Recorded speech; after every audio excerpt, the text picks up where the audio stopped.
Hello friends, welcome to my YouTube channel. In this video I will show you how to change uppercase into lowercase. Okay, so if you want to change uppercase means capital letter into lowercase means small letter.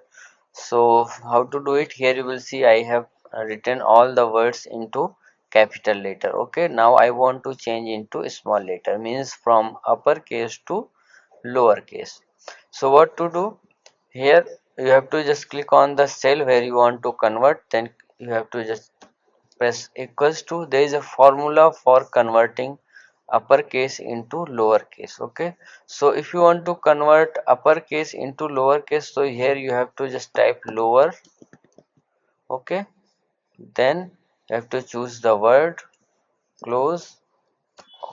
So now you will see, and now drag it to the down, and now you will see all the uppercase words is into converted into the lowercase. So like this you can convert uppercase into lowercase. So if you like this video, please like my video and also subscribe my channel for more videos like this. Thanks for watching.